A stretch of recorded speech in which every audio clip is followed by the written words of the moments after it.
Bishop of the Roman Catholic Diocese of Sokoto, Matthew Hassani Kukah, has said that relevant political or military actors in Nigeria must understand that agitation springing up in the country, like that of the indigenous people of Biafra, IPOB, is because of the failure of the government to address the issues negatively affecting the Nigerian people.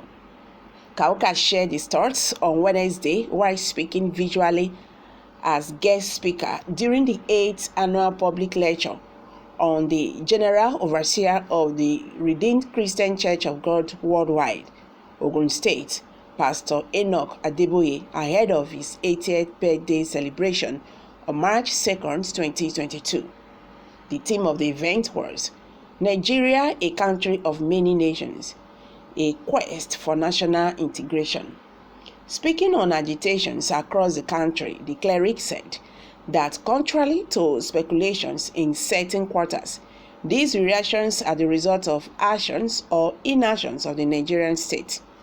He said that if the military leaders who fought or experienced the Nigerian Biafra civil war had gone on to positively transform the nation, IPOB and other agitators would not be recalling the past.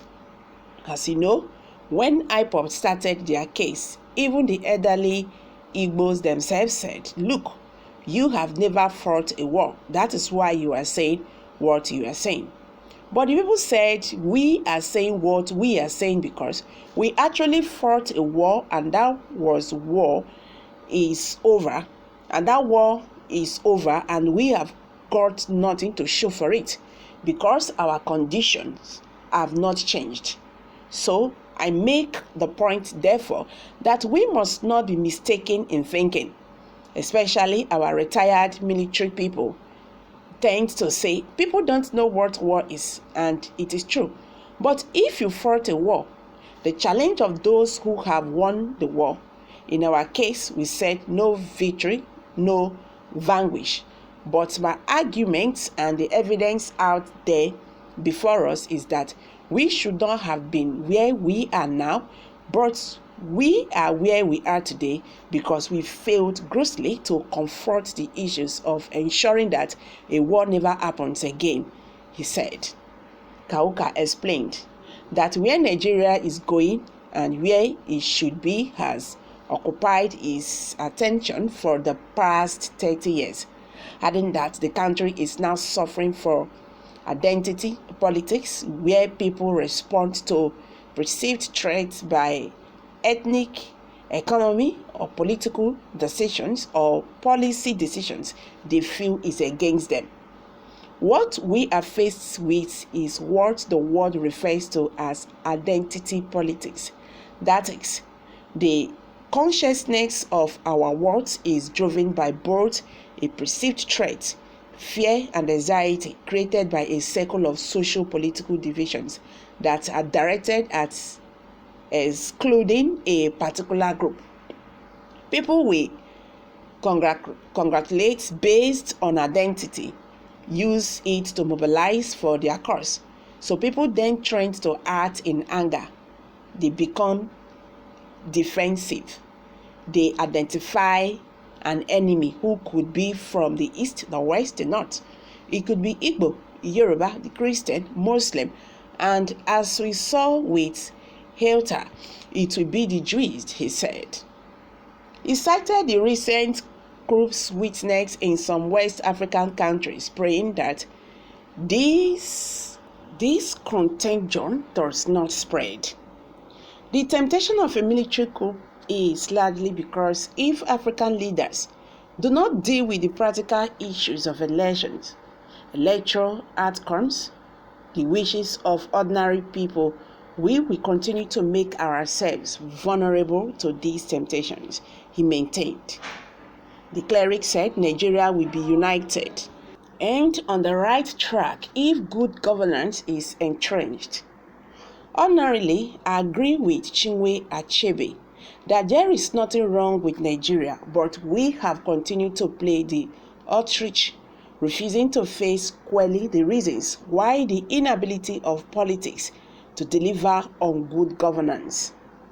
We can still gather the debris of our broken bones and continue this very difficult, challenging journey to national greatness.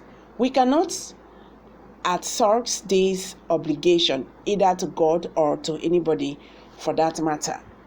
Can we imagine that after 60 years of independence, despite the trillions and trillions that have been spent, we still cannot provide ourselves with electricity, adequate housing, roads? We are still romanticizing about the past, the man of God said. Would they hear? They don't even want to understand.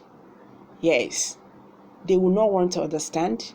They will not want to even listen to anyone. The man of God actually said the truth.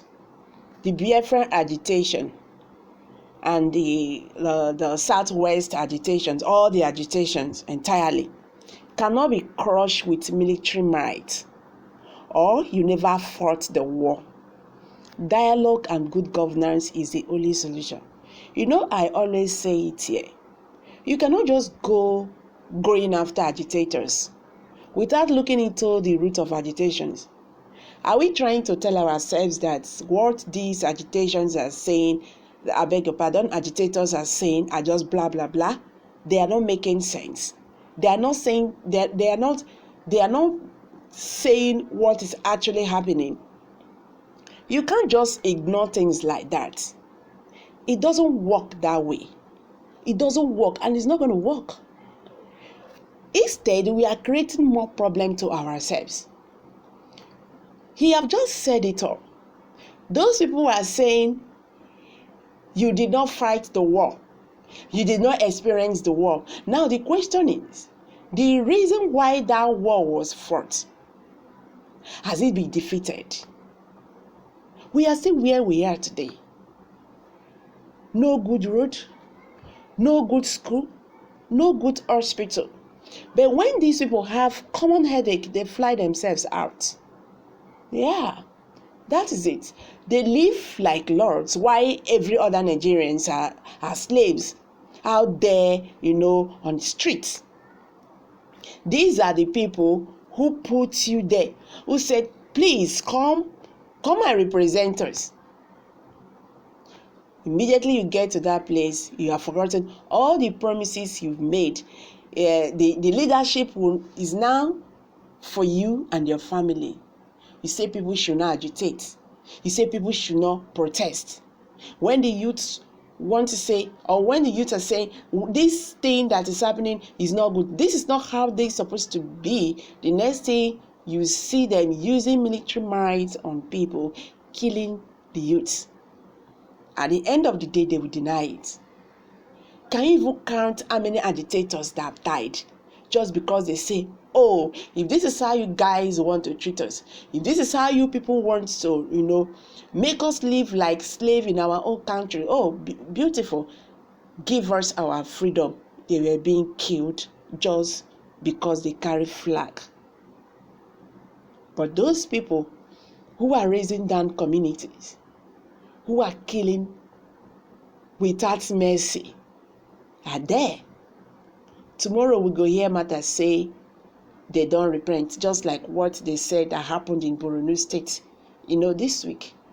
Boko Haram and their family members, about 50 something of them surrendered. They will be given good life. So this is how the government has been rolling this, and you are saying people should not agitate. Anyway, guys, let me drop it here. Kindly share your thoughts with us below the comment section. Thank you very much. Bye for now.